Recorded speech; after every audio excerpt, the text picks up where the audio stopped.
You survived what tried to destroy you. Now you're stuck, trying to figure it out. Who the hell are you without all the chaos? And this episode is not about the pain that you've went through. It's about the strange silence after the pain.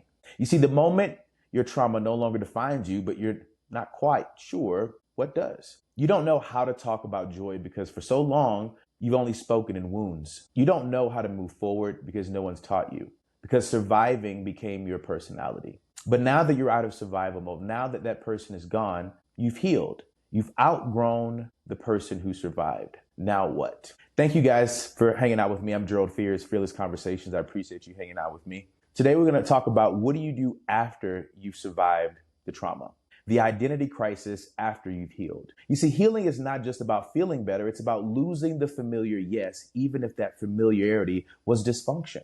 When you're no longer are motivated by survival, fear, or heartbreak, you feel somewhat naked, right? You start asking, if I'm not the broken one anymore, then who am I now? You see, we've built a home inside of our wounds because they're just familiar to us. It's not like we want to be there. We decorate our pain with memories and purses and trips, and we make trauma our temple. So when healing comes, it doesn't just bring peace, it brings demolition. You see, the comfort of chaos, let's just be honest, it's familiar, but we still don't like it, right? Survival gives you a purpose. It makes you feel alive, right? Every day was a battle and every relationship was a war and every achievement was met with rebellion. But when the war ends, when the warrior doesn't have to fight anymore, then who are you? Who are you without the pain, without the story, without the trauma? Healing is the death of who you were. And the most people fear that, right? They love the noise because the silence reveals the truth.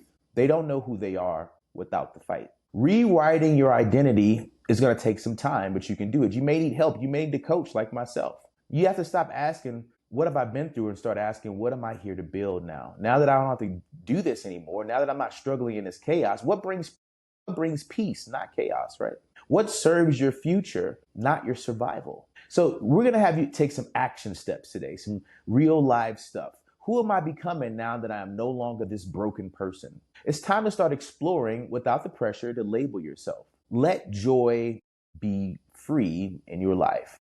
It's time to let go. What you were never taught, no one teaches you how to live after the storm, after the chaos. We glorify the comeback story, but we don't want to talk about the mundane peace after the struggle. You see, the goal isn't to become extraordinary. The goal is to become whole. And wholeness feels boring until you realize it's freedom. You see, you've outgrew the person who survived. Now it's time to build a new person who's thriving. You may not know this person, it may be unfamiliar, but this isn't about forgetting the pain. It's about honoring who you are about to become. It's about not being addicted to who you used to be. You don't owe your past identity anything. You owe your future for who you're going to become. This next season is not about survival. It's about strategy. It's about alignment and legacy. Let peace be your new personality. I know peace is unfamiliar because you're so used to living in chaos. I get that. But if this resonates with you, if something in you says, you know what, Gerald, I'm really tired of this. I don't really know how to have peace in my life. I'm so familiar with chaos that peace doesn't even deserve to be in my life. Let's stop living in confusion and let's build a future together. If you don't know how, this is your opportunity to ask me, hey, Gerald, how do you help me see to the other side? What tips and strategies do you have, Gerald, in your coaching program that's really going to push me forward? Gerald, are you able to teach me how to get past my old identity? Are you able to help me deep dive into this new person that I say I want to be? Or are you going to be stubborn and resilient and resistant against the person who you say you want to be? I know your trauma is familiar. I know your pain feels good, even though you say you don't like it. But it's time for you to walk in peace and explore the uncomfortable truth that you don't have to live in trauma anymore. You can live a life full of peace, full of harmony, full of love. You don't have to feel abandonment or fear. You can be healed in this moment if you choose to. But just remember, your best thinking has gotten you this far. And if you want to go far, you may have to take somebody with you. There's an old saying. They say, if you want to go fast, go by yourself. But if you want to go far, you're going to have to take somebody with you. I don't know who you're taking on your journey to this next level in your life. But if it's not somebody who's been there, done that, that has the tools, the strategies, and techniques. You see, I was a financial advisor for about 3 to 4 years. I've worked with top athletes, professional tennis. I've also certified in yoga and mindfulness.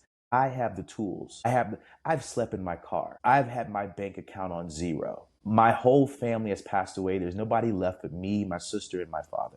I don't know if you're struggling with something, but I've been there. I've done that, and I've came to the other side. My job, my mission in life, may God help me, is to help others cross over into the river of change and to see what's possible for their lives on the other side. If this message resonates with you, if you're tired of living in your trauma and your chaos, if you're ready to get a new identity, if you're ready to start living in the emotions of your future and feeling what your future would feel like, reach out to me. You can go to geraldfears.com, book a one-on-one session with me. You can keep listening to my podcast on YouTube, Spotify, Apple, and continue to dive in. But if you're ready for serious change, if you're ready for action right now, right, immediate, reach out to me and say, Gerald, I want coaching. Gerald, I want to work with you. I'm tired of trying to figure this out by myself. I've gone as far as I can go. Damn it, I need help. If that's you, share this message with somebody who needs to hear it. If that's you, call me, email me, text me. How can I help? That's my job. It's my full-time job, actually. How can I help? I want to help you. Somebody helped me. Yeah. So I'm here, and I want to extend my hand and honor your moment of time and give you the opportunity that someone gave me, which is to change my life forever. And I just want to be a part of that. I just want to be a catalyst. I just want to help you, help yourself, help your children, just be a better mother, a better husband, a better wife, a better employee, a better entrepreneur. I just want to help you be great at whatever it is that you're wanting to be great at. But sometimes when you're trapped in chaos, it's hard to do that. They have an old saying. They say you can't see the picture when you're in the frame. So I invite you to get out of the frame and step over so you can see the full picture. I love you guys, and I'll see you on the next episode. Interesting.